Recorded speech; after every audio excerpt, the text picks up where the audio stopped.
about to start. All right. Good afternoon, everybody. Welcome to Connecticut's Old State House, and thank you so much for joining us for evening conversations at Connecticut's Old State House, where we talk about history, civics, and everything in between. My name is Mariana Garcia. I'm the Public Programs Manager here at Connecticut's Old State House, and today we're going to be talking about one of our favorite things here in Hartford, our farmers markets. And we're going to be taking a look at the journey that food takes from our farms all the way to our farmers markets, and the role that farmers markets play in making sure that everybody has access to healthy, fresh food. And I have a panel here of very, very impressive panelists who will be joining me in conversation to talk about all things farmers markets and farms and produce. Right? So let's just take a look at our speakers here today. We have Commissioner of the Department of Agriculture of Connecticut, Bryan Hurlburt, who before being named Commissioner of the Connecticut Department of Agriculture was the Executive Director of the Connecticut Farm Bureau Association, which is the state's largest and oldest agricultural organization. In this role, he advocated for policies that enhance the economy viability of agriculture in the state. Before that, Bryan worked as a Senior Vice President of Program Operations at Wholesome Wave, which is a nonprofit dedicated to empowering underserved consumers to make healthier food choices by making fresh food more affordable. In 2013, he was appointed by President Barack Obama to serve as the Connecticut State Executive Director for the U.S. Department of Agriculture Farm Service Agency, wherein he was responsible for overseeing crop protection, disaster relief, and loan programs. And from 2007 to 2013, he was elected to 4 terms as a state representative for the 53rd District of Ashford, Holland, and Willington. And while in office, he created and chaired the Legislature Rural Caucus. So thank you so much, Bryan, for joining us today. And we also have one of the regular farmers at our farmers markets here at the Old State House, Chris Bassette. And Chris Bassette, her husband Kevin, and their partner Henry Killam own Killam Bassette Farmstead in South Glastonbury, which has existed since 1893. They produce quality fruits and vegetables, free-range eggs, award-winning canned goods, all-natural USC pork and chicken meat, and 3 CSA programs. They also attend 18 farmers market per season, over a dozen craft fairs and events, and host farm dinner fundraisers, tastings, and spooky stroll private events. Thank you so much, Chris, for joining us. And finally, our very own Nicole Sousa, who is the Events and Outreach Manager here at Connecticut's Old State House and manages the farmers market during the summer months. Growing up in Lexington, Massachusetts, Nicole found an early love for history and museums, which led her to her job here at the Old State House. And farmers markets and food accessibility have become a passion for her, and going through the process to bring SNAP and Double SNAP to the farmers market has been one of the best additions to the market. I agree. All right, thank you all so much for joining us today. I have a couple of questions here, but I think to expand a little bit about how you find yourself in this panel today, why don't you each tell us a little about who you are, what you do, what your favorite fresh produce is, and why. So, Nicole. Sure. Well, I kind of fell into the role of managing the farmers market once I started managing the events here. Farmers market was always the highlight of summer here at the Old State House, between the summer concert series and bringing the market to life. So taking that on was really a fun experience. If I had to pick one summer produce that I love, it would probably be blueberries. They're the best. You can't get better than local blueberries. So I guess if I had to pick one, that's going to be it. Excellent. Chris? I'm Chris Bassette. I've been in it, Killam Bassette Farmstead, for over 38 years. Helped it grow from a dairy farm, which we got out of because there was no money, to 95 acres of produce and all the goodies you listed. We started doing farmers markets because we were wholesaling everything, and I had done them when I was younger from growing up on farms. And I just thought it was ridiculous that we were getting so little money for wholesale and we need to retail. So, and here we are, how many years later, and we've grown and expanded. And my favorite produce would probably be corn. It's just, there's nothing like native corn. So Wonderful. Thank you so much. And Brian? Brian Hurlburt, Commissioner of the Connecticut Department of Agriculture. And in the department, we have a farmers market nutrition program. We've worked on SNAP doubling programs. We've worked on farmers market viability and marketing. We obviously work with Connecticut's farmers on their business plans and pathways. So the department is both a champion for Connecticut agriculture and a supporter through financial support, marketing efforts, and events like these where we try to raise awareness of what's going on in the world of Connecticut's farmers. I'm going to give the worst answer to this question as to what my favorite fresh produce is, because I'm like every time we get the first thing of that season, right? So it's like asparagus, you know, in the first of the market, like that is the best asparagus you're going to have all year long. The corn when it comes out, which I hear it's going to be early this year, so let's start looking for it, you know, at the farmers markets and farm stands next week. That is like amazing. A couple weeks later, you get a fresh tomato. It's like no other tomato you've had in a year, you know. So I kind of rotate through, you know, and it's really good because I get excited about each one. Like every couple weeks, I'm like, oh, it's strawberry season. This is great. Oh, it's blueberry season, even better. You know, so it really keeps my endorphins going. Love it. Awesome. Thank you both so like much. him as a customer. Yeah. He'll go crazy for anything you have. Okay, well, thank you all so much for joining us today, and everybody who's here in person and also watching online. Please, while we're speaking today, if you have any questions, please let us know. You can type them down in the comments if you are watching online, and if you're here in person, we will have a Q&A at the very end, and you can just raise your hand, wait for the mic to come to you, and we will answer your questions at the very end. So why don't we start and take a journey with our food? And of course, the best place to start would be at the farm, at the soil. So Chris, why don't you tell us a little bit about how your farm prepares for farmers market season? Everybody thinks that when farm season's over, that we get to sit back and relax, and there's actually a lot more planning that goes into that. We take what the customers come to the market, which is one of the best things that we get out of going to the markets, is to find out what people want, what people like, what they don't like. So the next year in January, we start planning what we're going to plant, how much we're going to plant, how we're going to rotate it, and it's all based on what the customer demand is. So at that point, we go through everything, order everything, and then we might get maybe about a month off, but you're still doing more, and then it's supplies, whether it's plug trays or dirt or the plastic, if some farmers put the plastic on the field so that they don't have weeds, you know, those type of things. So that happens all winter long. So, and then once, you know, you're planting, I don't think a lot of people understand, it's not you plant one planting of corn and that lasts you for 4 months. That's every 2 weeks. You have to plant corn. You have to do lettuce the same. Tomatoes, you do early, mid, and late, just like a regular garden. But a lot of the produce, like carrots and beets and radishes, you have to time out. So there's a lot of planning involved. But we're happy to do it. We love the work. And like I said, to see the customers who come back and tell us how much they love what we do is the best reward. Wonderful. Sounds like an assembly line. Yeah. The soil is your assembly. All right. Well, Nicole, why don't you tell us a little bit about the farmers market here at Connecticut's Statehouse? So our farmers market is one of the oldest in the state.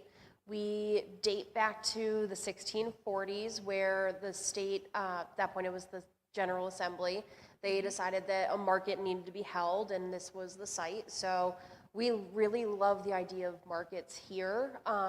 Our market, the current market, has been running since probably 2011, where it was just farmers coming out, selling their produce, and doing what they needed to do to keep their businesses going. I've been managing the farmers market since, I think, 2016, 2017, and it's really just a matter of not as much as Chris does with the planning and the organization of it, but trying to put the pieces together of who we can fit in the market, making sure that there are farmers who are bringing a good variety to what our community wants and needs, and then putting in those value-added kind of retail people. So Italian ice and pie and boba teas and things like that people it kind of brings them in a little bit more. So they spend more time, and then we start adding stuff like the summer concert series to get people to stay longer. So there is kind of a puzzle of trying to figure out, like Chris was saying, what people really want and what would make them happy coming to the market. But the big idea is having those fresh produce farmers, because without that, our community, especially being in a food desert, need that fresh produce. That's one of the most important things. And I can say, not to self-plug our own market, but people around here are always asking, when is the market going to start? Weeks before, when's the market going to start? Is it already here? And I know it's the same in all the farmers markets. People in the community really, really look forward to these markets, and they need them. And our market is one where you find people coming in a couple weeks before, and every time that they come in and there's no market yet, they're disappointed. So once the market opens, we're really excited about it. Yeah, it's a yearly need here in Hartford. And then Bryan, what can you tell us about what the Connecticut Department of Agriculture does, and what role does it play with local farmers markets? Yeah. So some people think that we run all the farmers markets in the state, and that's actually not true. We do a lot of coordination with farmers market managers. We do a lot of coordination with farmers to make sure that they know where they can go.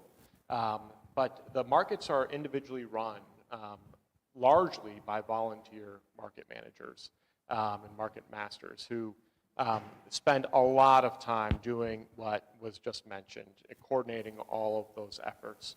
So without those volunteers, the farmers market landscape would look very different in Connecticut. So we give them a lot of kudos. We try to support them. We actually have the Farmers Market Nutrition Program where we're working with markets directly. They want to be a certified market and have certified farmers there, which means they're selling only Connecticut-grown products. They're eligible for our Farmers Market Nutrition Program benefits, and that can help draw customers in, and I think we'll talk about that later in the program as well. But then again, things like this, getting out and reminding people, doing interviews, being on panels, doing events out in the field to say, hey, it's farmers market season. Start looking for your local farmers market. Start being prepared to get there. In a facility like this in the Old State House, actually was a customer when I used to work downtown. You could walk over here on a Friday. It was Fridays back then, and pick up a bunch of produce and some things to take home. Super convenient for somebody who works here. I think it's really important to recognize that there's also a bus stop on the grounds. And so people who are using public transit have an opportunity to take advantage of the market that might not be in their community. So we're extending access to fresh produce. So elevating that for both the farmers, making sure that they know where they can go, working with the farmers market masters to make sure that they know how to put on a good farmers market, and then talking to the consumer and saying, hey, there's farmers market coming up near you, be prepared for it. Here's your farmers market nutrition programs or SNAP double benefits that you should be aware of. Awesome, thank you so much. Well, I can say, at least for me, when I'm visiting a new city, one of the best surprises that I can find is stumbling upon a farmer's market that I didn't know was happening. But for local people, for local residents, and here we have the usuals, the usual suspects that come every single week or multiple times a month.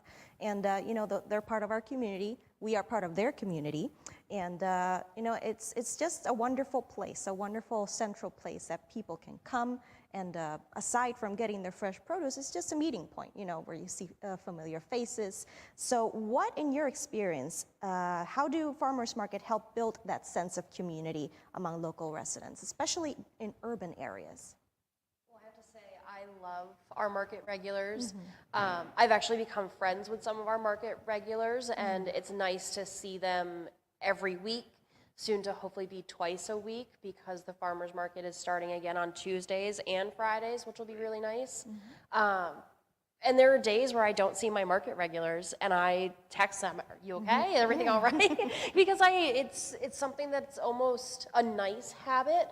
But it does build a sense of community, knowing that there is one central meeting point where you can bring friends, bring family, gather people together, and do some shopping while you're here.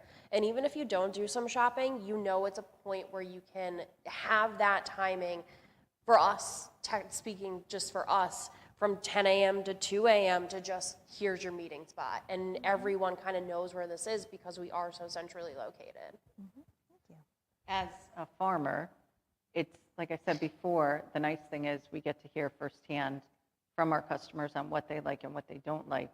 And most of the farmers markets that we do over the state, we do become friends with the customers. You feel like you have a brick and mortar at that town, whether it's a city, a town, wherever it is. And we even send out, I think it's like 30 to 50 Christmas cards to our customers because that's the rapport that you build with them. And that is priceless on both ends. Like you gain a friend, you gain a mentor, you gain the fact that customers can come and ask, how did you grow this tomato? You can't do that at other stores.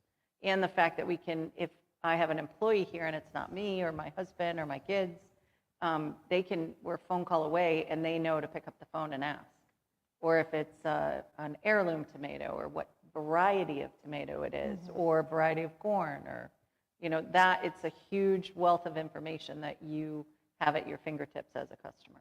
Right. I suppose it's very trustworthy food, as you could say, right? That's one of my favorite things to do is ask our farmers, whoever is selling in the market, how do you cook this? I've gotten so many recipes from you, from your staff, from my other farmer, just because I had no idea what to do. Right, and it's like even something as simple as jam. Everyone thinks of it as putting it on toast, but there are so many things. You can take the hot pepper jam and put it on spare ribs on the grill. You can take a garlic jam and put it on a chicken and put it in the crock pot. You can mix, the typical hot pepper jam or cranberry jam with cream cheese and serve it with cracker. Like there's just thinking outside the box in more ways than what you're used to. But we also receive some of the best recipes from our customers as well. And I bet they come back and tell you, oh, I made this and I made that with your stuff. Yep. Wonderful. Apple jam on pork is one of my favorite things. Speaking of. You're welcome. Thank you. All right. I would just add that it's a safe place for the community to convene, right? You're in a spot, 99% of the interactions in a farmer's market are positive, right? People are choosing to be there. The customers are choosing to be there. They're seeking this for a reason, so they want to be there, right? It's not like the chore of going to run an errand could be. This is a choice. This is discretionary that they're choosing to be there. And so the opportunity to engage and make a little bit more of that time to engage a farmers, and talk to them. Garlic scapes are one of my favorite things, and people always look at them in the market like, what are you going to do with those things? Oh, here's what you can do. Here's how you can use it. It's something that adds a lot of value to Chris and her business and farmers because it's something that could otherwise be in a compost pile, but now they can charge $7.99 a pound for it and get some revenue that way. And because it's such a positive experience, people want to come back. They want to bring their friends. They bring their family. It becomes a nice place, again, a safe place in the community for people to convene, even if they're just hanging out for a little while and they're not buying anything that day. We always want them to spend a couple dollars there, but as long as they're coming back, that's an important piece to make sure they come back the following week. Exactly. Just come down, even if it's to look at the colors of the tomatoes, right? The other thing, like certain markets that we do, the community comes to us for supporting a Little League team or donating a gift basket, or I have people who come who are running a fundraiser and they need a bag of corn and we'll donate that. And in one market, we even do a scholarship in honor of the guy who is still living but owns the property and lets us use it for free. And now he matches that scholarship. And it's based on whether they want to become a small business. They have to do an essay on what they plan to do with their future. But that's how intricate we get into the community and what we do. Yeah, and I would also add here, at least at the market, at the Old State House, there's nonprofits that we sometimes bring to set up a table at our farmers market, and they can do outreach to the community and give out the information to the community. And that's also another way to bring the city into a little microcosm of the city in the farmers market. All right, so we've talked a lot about all the planning that it takes to run a farmers market and to bring the food to the farmers market and all the relationships that we've built during the farmers market. So how do we measure these impacts? How do each of you measure the impact of your initiatives in your local communities where you serve? Well, I mean, number-wise, I'm counting every single person that walks through the gates into this farmer's market. But what I really want to see is the farmers do well, and all of my other vendors that are here do well. That's my big goal. And I think just to see people enjoying themselves is really what my metrics look like. As long as people are happy, that's what I care about. Same here. Same here. But the natural, or and not to use a farming term, but organic process in how a market grows is a huge reflection.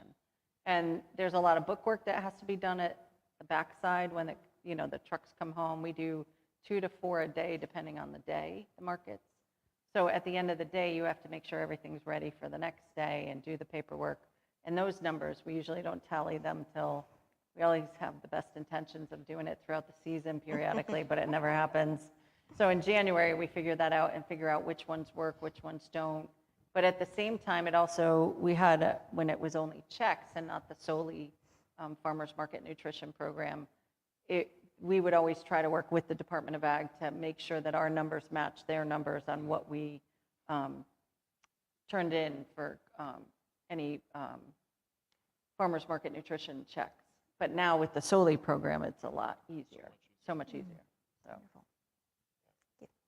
Yeah, and one of the best ways to gauge is, are the markets returning?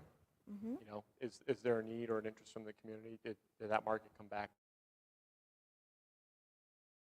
Are they building? How many farms are there? I think I'm from Eastern Connecticut. The Ellington Farmers Market 10 years ago was tiny. Now it's huge, and they do an amazing job. They've got an awesome market manager who's setting up a great event for the community.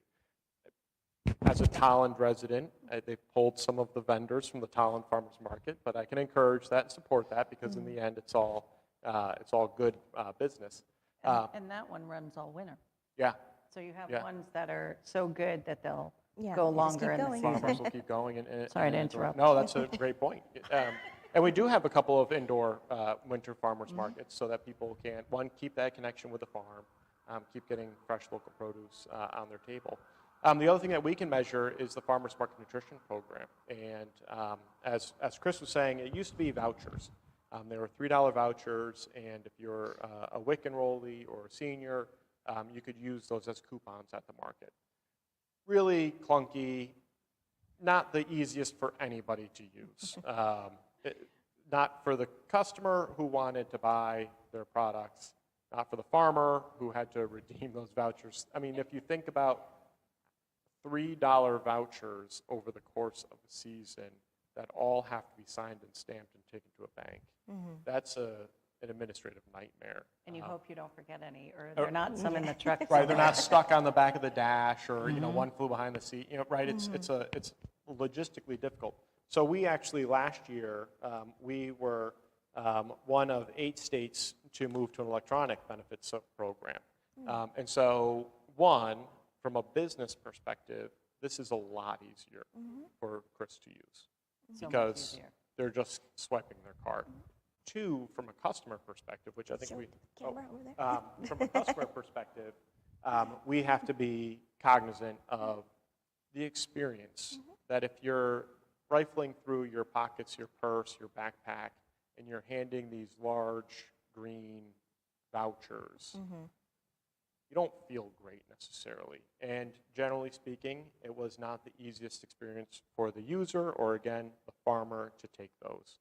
And so there's a level of embarrassment, of concern, and it wasn't a great way to make people feel good about going to the market. It wasn't a great way for them to feel comfortable to do that. With this, it's a debit card. It looks like any other debit card. And it's not a paper voucher, so we know when Brian Hurlburt gets down to $0 that we can refresh the amount of money in the account.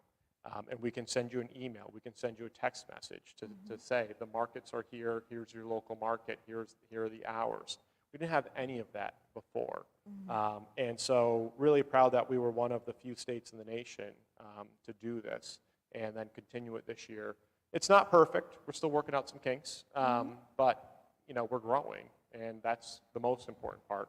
And people have better access to great food, and farmers have better access to those customers, and get the value of the dollar being spent without spending 4 hours of paperwork time when they get home from the market trying to organize, all the documents that they received. Yeah.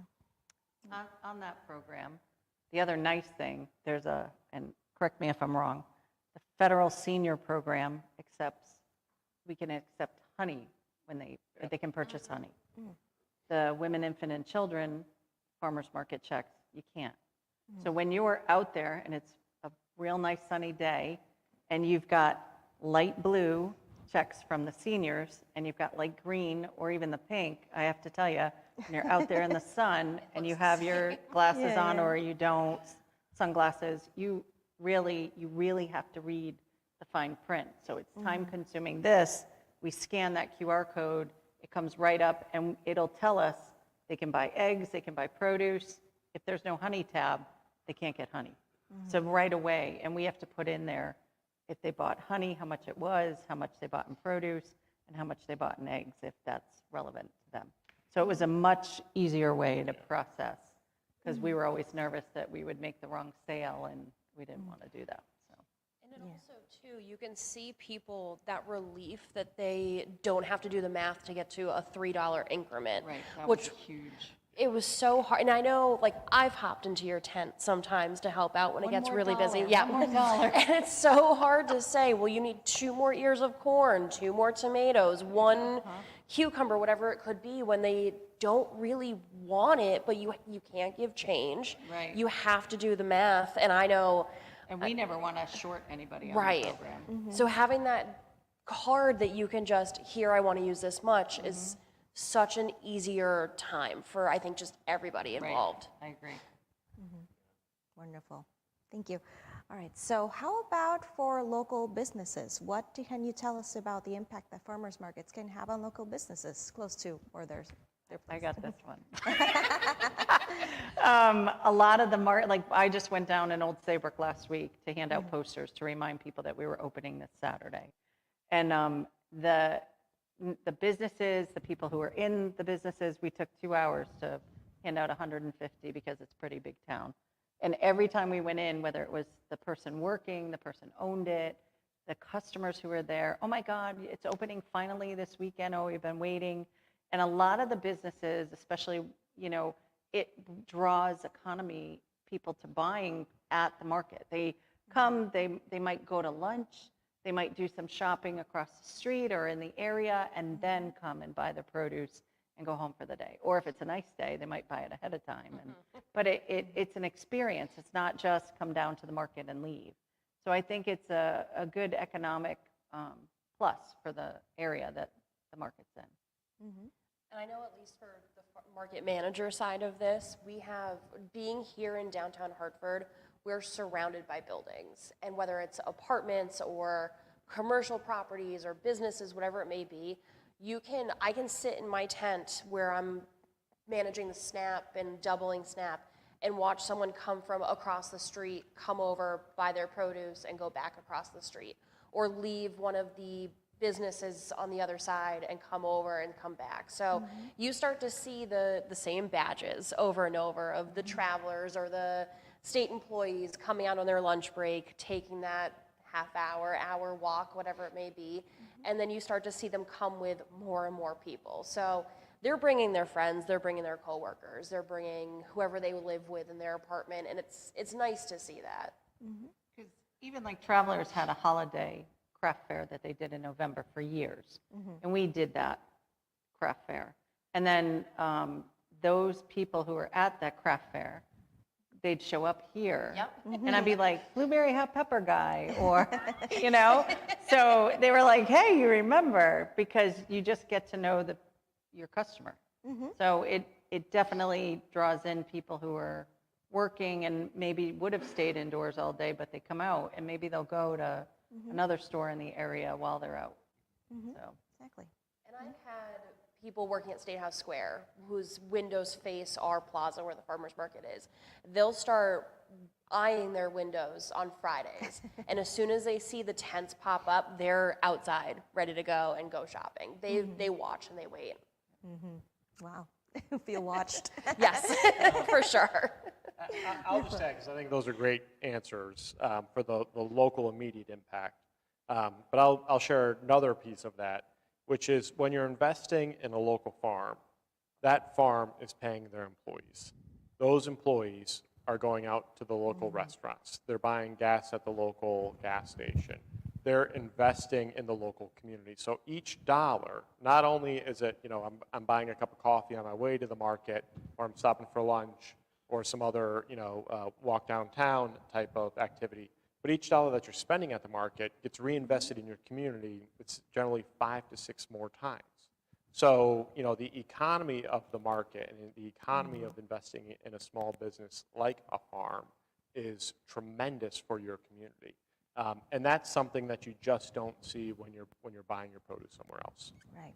Yeah, and I can also say for farmers markets that have concerts, there's also a good place to be for musicians. I remember during COVID, when we still running the markets, even during COVID, and we were hosting our summer concert series, the musicians were so grateful because they lost so many gigs all over the place, but this farmers market was still giving them the opportunity to play.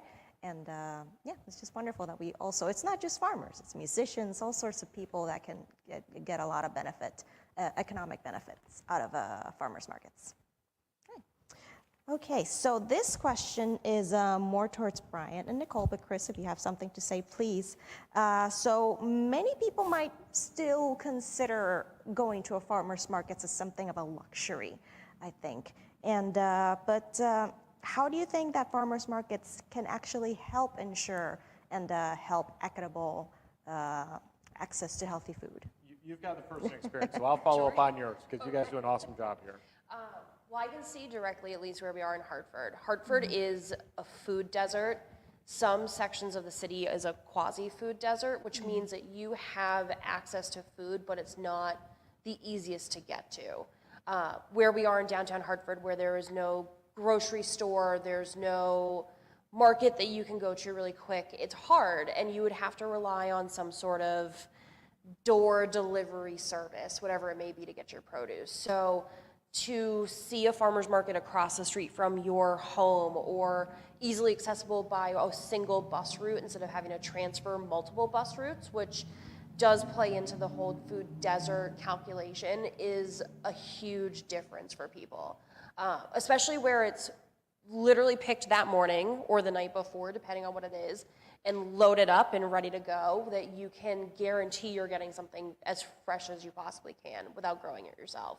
So that's, I think, something that's so important and so valuable to our customers, especially where they may be on some sort of food nutrition supplemental program, where they can know that not only can they use their dollars here if they're getting some sort of SNAP assistance, but they can also double their benefits here, and for every dollar they want to use, they're actually going to get $2 or another $1. So $1 is 2, 2 is 4, and it just keeps going up and up and up. That's huge for somebody who, when food is a need of life, to know that you can get more of it through a farmer's market is just invaluable sometimes. Thank you. I mean, that's a great answer, and that's the reality. Is there is this perception. Is it true? Maybe it depends on what market you're going to. Is it accurate to say that produce is more expensive in every market across the state? I would not say that. I would not support that. If that were the case, Chris wouldn't be in Hartford and Bridgeport and other farmers, Danbury. Norwich. These are, as Chris said, they're looking at where the business is, right? And so there's business in our urban communities that want to purchase and want access to fresh produce. It's hard to come by in a food desert. It's hard to do if you've got to take 3 bus rides to get to a grocery store and what you're going to purchase. It's hard to do when you have a limited budget and you're just thinking about calories to feed yourself and your children, right? So the Farmers Market Nutrition Program is a great way to extend that dollar that they have. well, we're giving them the dollar in this case. You know, $50 if you're a senior, you know, $60 if you're a WIC enrollee. SNAP is accepted at over 3 dozen markets. A bunch of markets, most of the markets that accept SNAP do SNAP doubling, as Nicole was just talking about, where you know you see the market manager on the front end, and you can run your card for $10, and they'll give you $20 worth of coupons or chips or you know whatever tokens they're using there. Some markets also double the Farmers Market Nutrition Program dollars, so you can run that card there for $15 and get $30 worth of purchasing power. So I think from a public health space, we're acknowledging the importance of good food, investing in that. From an agriculture space, we're recognizing that Chris needs a business base in order to be there. And so we're guaranteeing that people are going to be there with purchasing power to support her and her sister farms to come back each week and make sure that there's a business case for them to be there, not just a service case. The great thing nowadays is there are a lot of markets we do where the market organization applies for grants to go on top of everything that Brian just mentioned. And in there's like Bacchus Bucks, and that's a health-oriented coupon program where if you go in and you get your sugar checked, you get so many coupons. And we work with Bacchus. They come and approach us, and we are happier to do it to help whoever we can. As a farmer, we want the produce to get to who needs to get it. And Bacchus will approach us. They pay us only so many times during the season, but it's well worth knowing that somebody's going to get much healthier food. So there's Bacchus. Bridgeport does a Bridgeport Bucks program where they get a $5 coupon. There are other programs that go along everywhere, at a lot of the urban markets that go on. And even we went so far as at our own farm stand doing EBT and SNAP at the farm stand because we thought there was a demand. And it's proven that there is. And we're taking that even to Norwich. We're going back to a market that's been closed since before COVID. And it's right outside the TVCCA office. And they distribute the food stamps and EBT, the FMNP program. They're also doing a health program for their employees, which we're working with them. So there's a lot of outreach in all the different markets. So if someone is in an area and they know there's a market, they should call the number that's at that the contact number and find out. Because some people will call us and they're coming from, I have a regular customer who called me to see when the Bridgeport market was opening. And she said when she found out we had EBT and SNAP, she was going to travel all the way to Glastonbury for that. And I said, you know what? We open on Tuesday in Bridgeport at one of the markets. Why don't you wait? Because they'll double it for you. So happy to wait on you there. You can come to our stand, but we try to get them the best deal that they can get for the fresh produce. So just two things to add to what Chris said, because I think this is a really important piece of what we do. One is not only do we do the Farmers Market Nutrition Program, we're trying to extend the dollars at the market, but now because we have the EBT card, we're also able to certify the individual farmer. So before, it used to have to be the entire market was certified. So it means every farm that was there, each vendor was selling only Connecticut grown. And that can be challenging for some markets that want to bring in outside vendors and want to have some of the non-produce vendors there. We extended it to the farms themselves. So now you can be at a non-certified farmer's market and still visit a certified farmer. So Chris is selling the same produce, participating, eligible here at a certified market as she would be, say, in Glastonbury. That might not be at a market. Same pricing. Same pricing, same, everything's the same, but a person with a Farmers Market Nutrition Program couldn't buy her produce in Glastonbury but could buy it here. That doesn't make a lot of sense, and with the debit card, we're able to improve that. So if you're in Glastonbury, you can use your debit card there, whereas you weren't able to previously. So that's extending it, and we were able to do pop-up markets. Last year, it rained on the weekends through almost every single weekend. which is not great for people who are counting on the markets to buy their produce, not great for people counting on the markets to sell their produce, but we're able to do pop-up markets. So we would get a call from a housing authority saying, hey, do you think you could have a farmer here on Tuesday from 4 to 6? Let's see what we can do. Now we can put a farmer there. It's not a normal certified farmer's market that has regular occurring hours. The people in that housing authority get access. Chris gets that business that she would have likely missed otherwise. And we're able to do that through this program. So we're extending the purchasing power, we're extending the reach, we're extending the availability for it all. And then the last thing that Chris was just talking about is the fruit and vegetable prescription programs.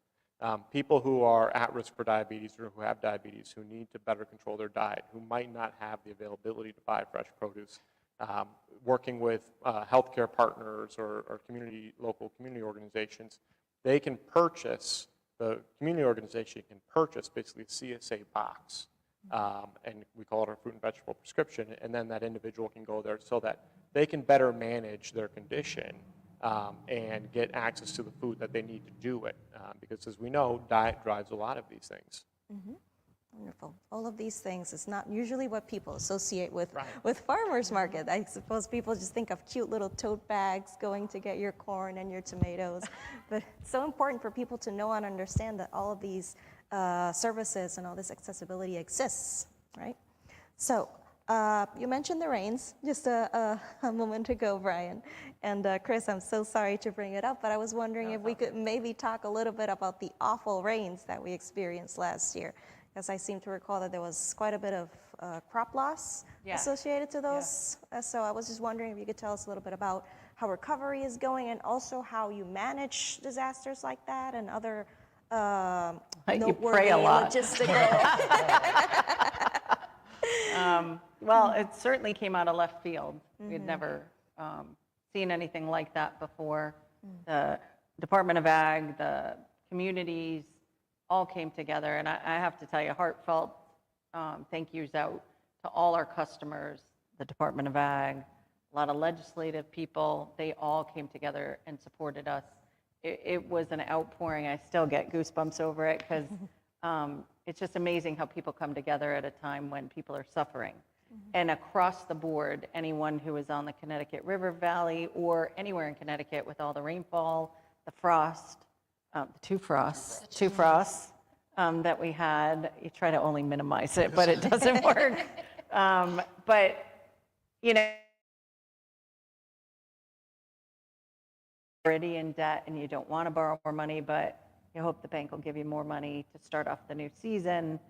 And then, yes, you made it past that, and then you just do a whole new plan, because you don't want to have all your eggs in one basket. And we usually separate stuff, but now we're separating a lot more for this coming season.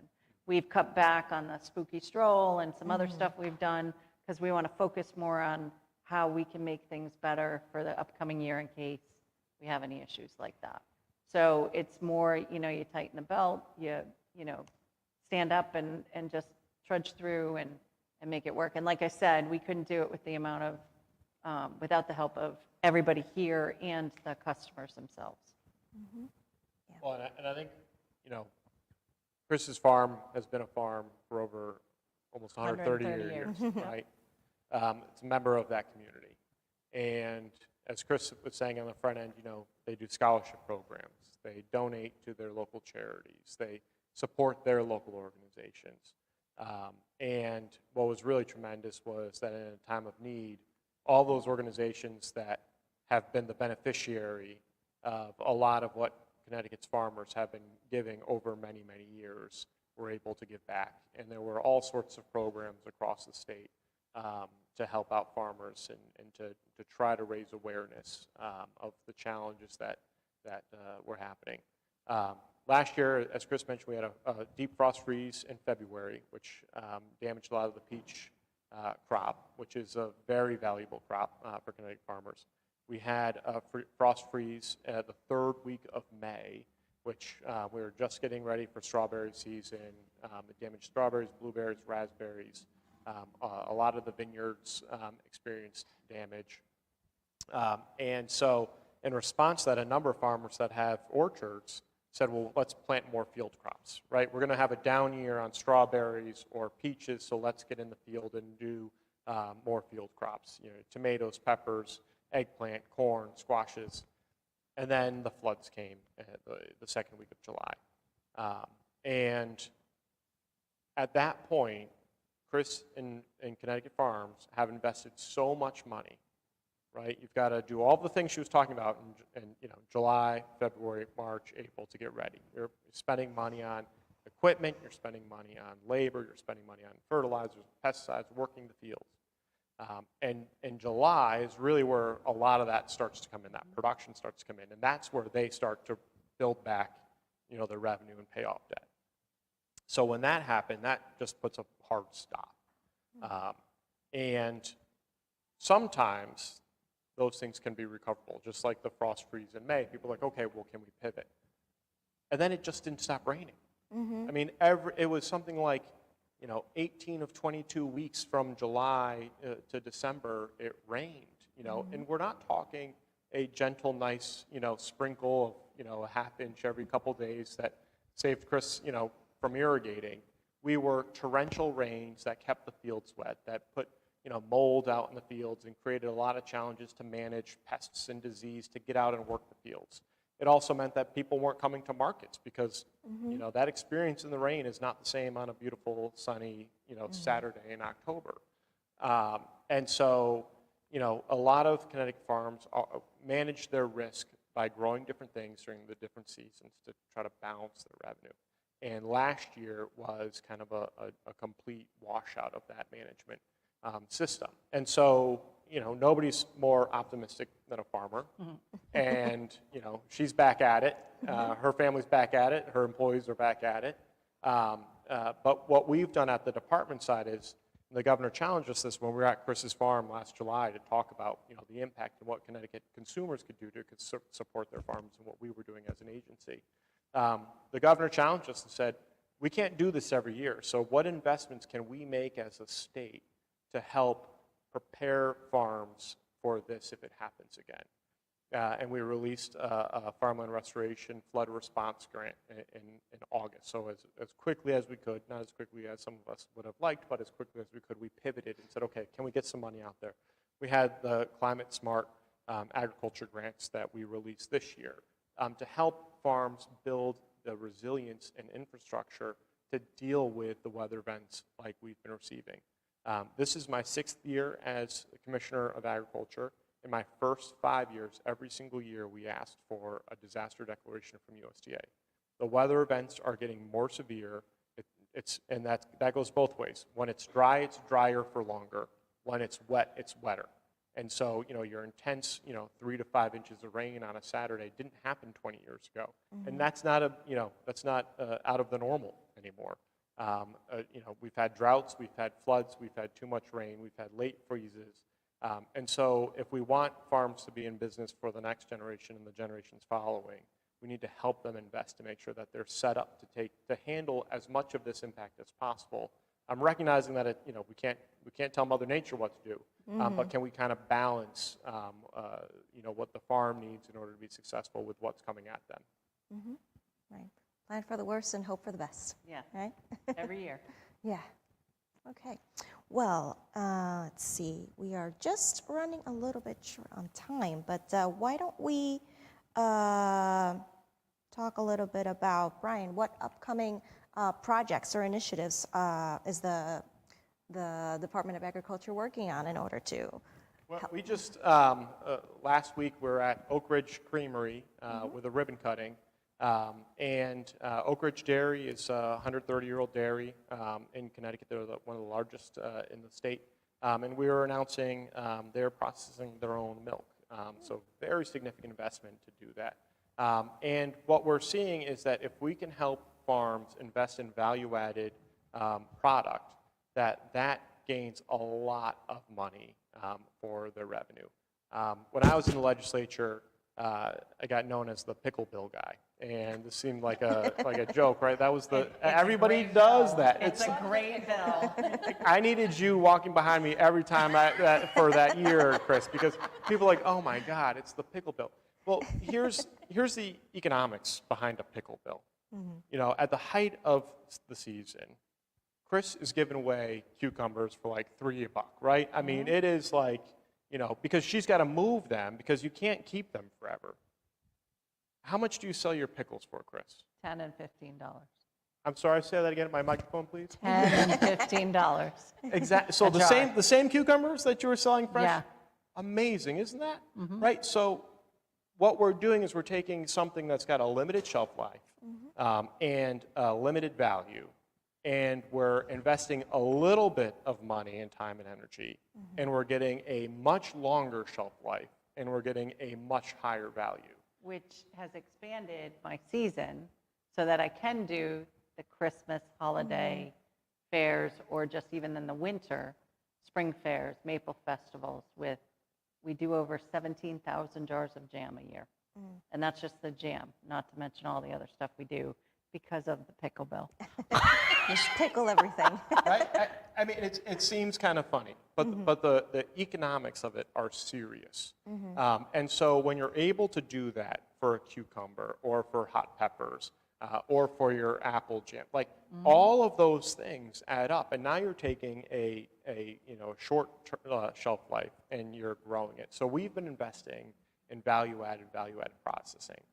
Helping farms install commercial kitchens, or creating or investing in commercial kitchens that can do it on a regional level, so farmers can come in and process. We're also doing it with school kitchens, so having the produce come to the school where they can process it and use it for the upcoming school year, because we know a lot of produce is grown over the summer and school's not in session, so they're not providing meals. But so we're trying to help move up the value chain, which we need all those raw products to do. So we're not giving up on the field production. We're just saying, can we extend the life of the field production? Can we make sure that Connecticut farmers are getting 2 to 3 to 4 times the individual value for each of those products to make sure that they're stable for the rest of the year. Beautiful. So there's a famous pickles silly law involving pickles, that if a pickle doesn't bounce, it's not a pickle. For a second, I thought that was the law you were talking about. That's much older than me. Yeah. Well, okay. Nicole, why don't you tell us what we can expect from the farmers market here at Connecticut's Old State House, and any other farmers market around the state this year? The farmers market this year at the Old State House, like I mentioned before, is returning to Tuesdays and Fridays. Tuesday market was something that we cut during COVID just because it was quiet and it was hard to cut it, but we're really happy to bring it back and bring back some more food access to downtown Hartford. So Tuesdays and Fridays, 10 a.m. to 2 p.m. We will have summer concerts at noon, which we're really excited about. There's a great concert lineup this year. But you can expect